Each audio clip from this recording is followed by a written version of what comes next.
একবার।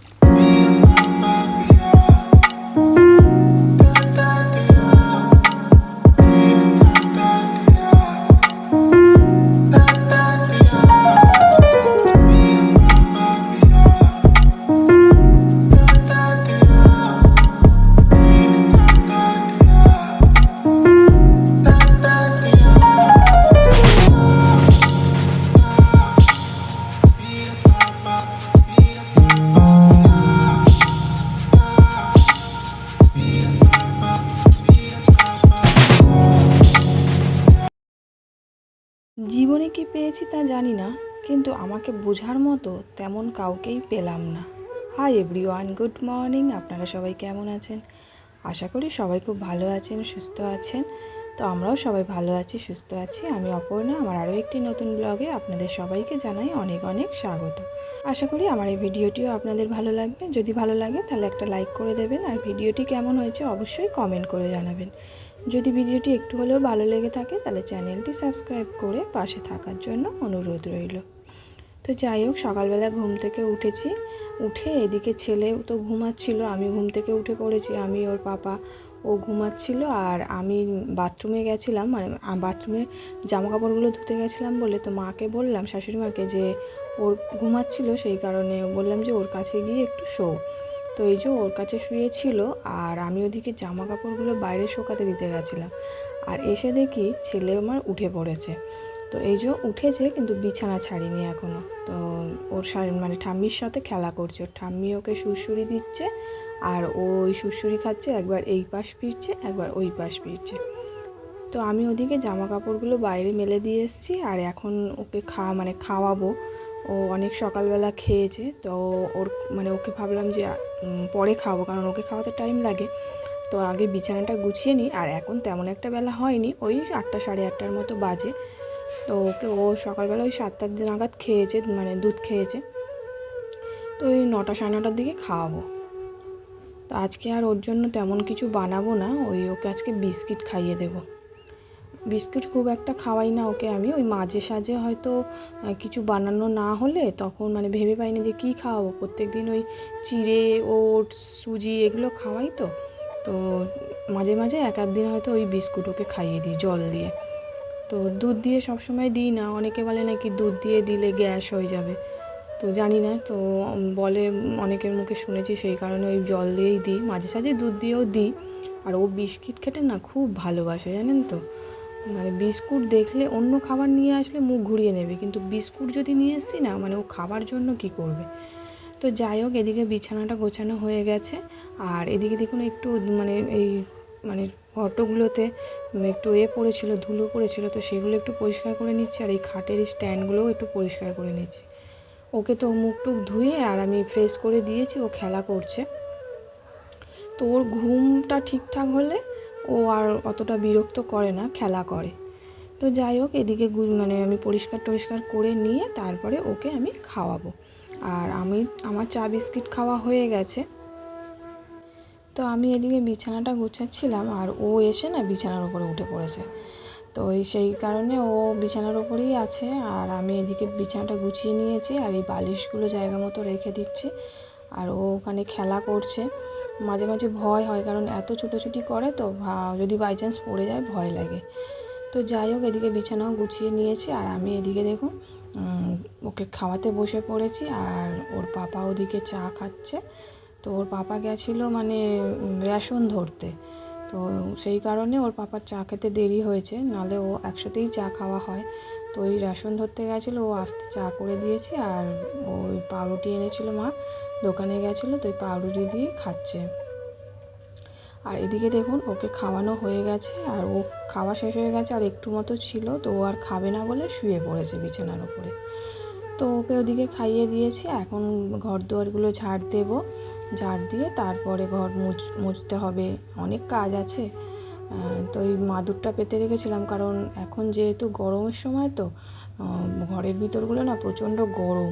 আর এই ডাইনিংটাতে বসলে পারে আর মানে বাইরের যে গেটটা আছে দরজাটা ওটা খুলে দিয়ে আর আমাদের না একটা বড় স্ট্যান্ড ফ্যান আছে, ওটা লাগিয়ে দিলে মানে এত সুন্দর ঠান্ডা হাওয়া মানে বাইরে থেকে টানে, তো এত ভালো লাগে, ঘরে থাকতে ইচ্ছা করে না। তো এই গরমে আমরা সবাই মিলেই ওইখানটায় এসে মানে এই ডাইনিংটায় এসে বসি।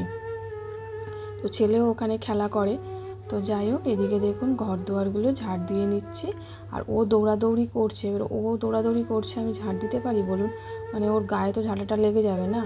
তো ওকে এক জায়গায় বসতে বললে বসবে না, জানেন তো, এত ছটফট করে কী বলবো। আর ওর পাপা এদিকে ল্যাপটপে কাজ করছিল, তো ও তো কিছুতেই করতে দিচ্ছে না, খালি ল্যাপটপটাকে মানে ধরে টানছে, তারপরে সুইচগুলো মানে চেপে দিচ্ছে, এরকম করছে, বিরক্ত, জানেন তো। মানে ওর ল্যাপটপ খোলা দেখলে ওর হয়েছে একবার, ও টানবে না ল্যাপটপে। মানে যখন একটু ছোট ছিল তখন তো ও ল্যাপটপের ওপর উঠে বসে পড়েছিল। আজকে আপনাদের সাথে শেয়ার করব বিরিয়ানি। তো আমি কিভাবে বিরিয়ানি বানাই সেটাই আপনাদের সঙ্গে শেয়ার করব।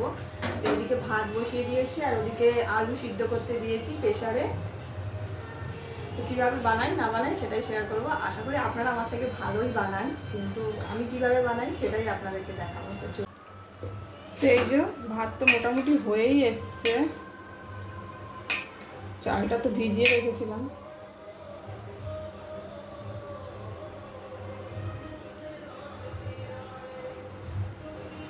ভাতটা হয়েই গেছে, ফ্যানটা ঝরিয়ে দেবো।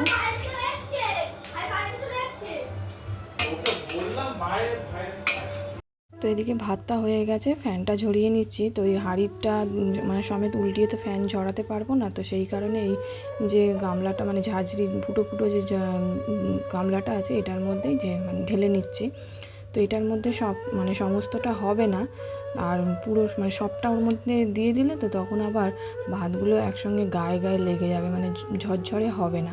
তো সেই কারণে এর মধ্যে কিছুটা দিয়েছি আর কিছুটা অন্য একটা জায়গায় দেব, দেখি কিসে দিই। তো যাই হোক, এই যে খুঁজে খুঁজে এই একটা মানে ঝুড়ি পেয়েছি, তো এইটার মধ্যেই ঢালছি। তো ওই ঝাঁঝরিটার মধ্যে যেগুলো দিয়েছি, যে ভাত যতটুকু ভাত ছিল সেই ভাতগুলো না খুব ঝুরঝুরে হয়েছিল। আর এই ঝুড়িটার মধ্যে যেগুলো দিয়েছি সেগুলো অনেকটা মানে কি বলবো গায়ে গায়ে লেগে গেছিলো, তারপর ভেঙে গেছিলো, এরকম, জানেন তো। তো যাই হোক, ওদিকে ভাতটাও তো ঝাড়ানো হয়ে গেছে, ওটাকে মানে ফ্যানের হাওয়ায় রেখে দিয়েছি যাতে ঝুরঝুরে হয়। তো ওটাকে মানে বারবার গিয়ে গিয়ে উল্টে পাল্টে দিচ্ছি। আর এদিকে দেখুন পেঁয়াজ বেরেস্তা করব, আর ওদিকে ছেলের জন্য খাবার রেডি করতে হবে, ওকে তো বিরিয়ানি খাওয়াবো না, তো একটু ভাত তুলে রাখবো। আর এদিকে ওর জন্য একটু তরকারি করছি, ঝিঙে আলু দিয়ে আর মাছের একটা তরকারি ওকে করে দেবো। আর এদিকে পেঁয়াজ বেরেস্তা মানে দুদিকে একটা খুন্তি দিয়ে দুদিকেই নাড়িয়ে যাচ্ছি, নাহলে তো তলায় লেগে যাবে। আর এদিকে মশলা করব, আদা রসুন কাঁচা লঙ্কা এটা পেস্ট করব, তো সেই কারণে মিক্সিটাও মানে লাগিয়ে নিলাম, মিক্সিতে পেস্ট করব। আর এখানে 4টের মতো কাঁচা লঙ্কা দিয়েছি, কারণ খুব একটা ঝাল দেবো না, আর বিরিয়ানিতে তো মানে ঝাল দেয় না, তো সেই কারণে আর ঝাল হলে খাবেও না, মানে শাশুড়ি মা খাবে না, সেই কারণে 4টে দিয়েছি, কিন্তু 4টে লঙ্কাতেই না ঝাল হয়ে গেছে। তো এবারে এই লঙ্কাগুলো ভীষণ ঝাল, জানেন তো। তো হাজব্যান্ডকে জিজ্ঞাসা করেই দিয়েছিলাম, তো ও বললো 4টে দাও, তো 4টে দিয়েছি। তো যাই হোক, এদিকে দেখুন মশলা বাটা হয়ে গেছে। আর ওদিকে আলু তো মানে প্রেশারে সিদ্ধ করে নিয়েছিলাম 10খানার মতো আলু, 10 পিস। তো কারণ হাজব্যান্ড আবার আলু খেতে বিরিয়ানির পছন্দ করে খুব, তো সেই কারণে একটু বেশি করেই দিয়েছি। মানে ও এবেলা মানে দুপুরে 2টো রাত্রে 2টো মানে ওর লাগবে আলু, তার বেশি হলেও কোনো যায় আসে না। তো যাই হোক, আলুগুলো ভেজে নিয়েছি, দুবারে ভেজেছি, কারণ 10টা আলু একসঙ্গে দিয়ে ভাজলে পারে ভেঙে যাবে, পুরো পুরো ঘেঁটে হয়ে যাবে, সেই কারণে আলাদা আলাদা করে ভেজেছি। তারপরে এদিকে দেখুন মাংসটাও কষিয়ে নিচ্ছি। মাংসটায় কিন্তু খুব একটা জল দিইনি, আমি অল্প অল্প জল দিয়ে কষিয়েছি, কারণ যেহেতু বিরিয়ানির মাংস তো সেই কারণে বেশি জল দিয়ে দিলে তাহলে আর মানে ঝোল হয়ে গেলে ভাল লাগবে না, তো সেই কারণে অল্প অল্প জল দিয়ে কষিয়েছিলাম প্রায় আধা ঘন্টার মতো। তারপরে দমে বসিয়ে দিয়েছি, যেরকমভাবে দমে বসায় সাজিয়ে সাজিয়ে মানে একটার পর একটা সেইভাবেই করেছি। ওটা আপনাদের সঙ্গে শেয়ার করলাম না, কারণ আপনারা জানেন অবশ্য আমার থেকে ভালো বিরিয়ানি আপনারাই বানাতে পারেন। আমার মোটামুটি হয়েছিল, খুব একটা খারাপ হয়নি। তো যাই হোক, এদিকে দেখুন আমি স্নান টান করে চলে এসেছি, তো ওইটা জলের মধ্যে বসিয়ে রেখেছিলাম, তো রেডি হয়ে গেছে। এই যে দেখুন বিরিয়ানির ফাইনাল লুক, খেতে ভালোই হয়েছিল, খুব একটা খারাপ হয়নি, মোটামুটি হয়েছিল। আর ভাতগুলো যেহেতু ওই মানে ভেঙে ভেঙে গেছিলো তো সেই জন্য কেমন একটা লাগছিলো, নাহলে ভালোই হয়েছিল। তো যাই হোক, এদিকে দেখুন বিরিয়ানি আমরা তখন খেতে বসে পড়েছি, অনেকটাই বেলা হয়ে গেছে। আর আজকে মামা এসছে, তো মামাও যেহেতু ভাড়া বাড়িতে মানে ভাড়াটিয়াটা আছে, ওটা তো মামারই ঘর, তো ওই ভাড়া নিতে এসেছিলো। তো ওই এখন বেড়ে নিচ্ছি, সবাই মিলে খেয়ে নেব। তো এই যে আমি নিয়ে নিয়েছি, আর ওদিকে ওদেরকেও দিয়ে দিয়েছি। তো অনেকটাই বেলা হয়ে গেছে, ছেলে ওদিকে ঘুমাচ্ছে, ওকে ঘুম পাড়িয়ে দিয়েছি খাইয়ে দাইয়ে, নাহলে ও তো বিরক্ত করবে না। আর সকালবেলা উঠেছে অনেক সকালে।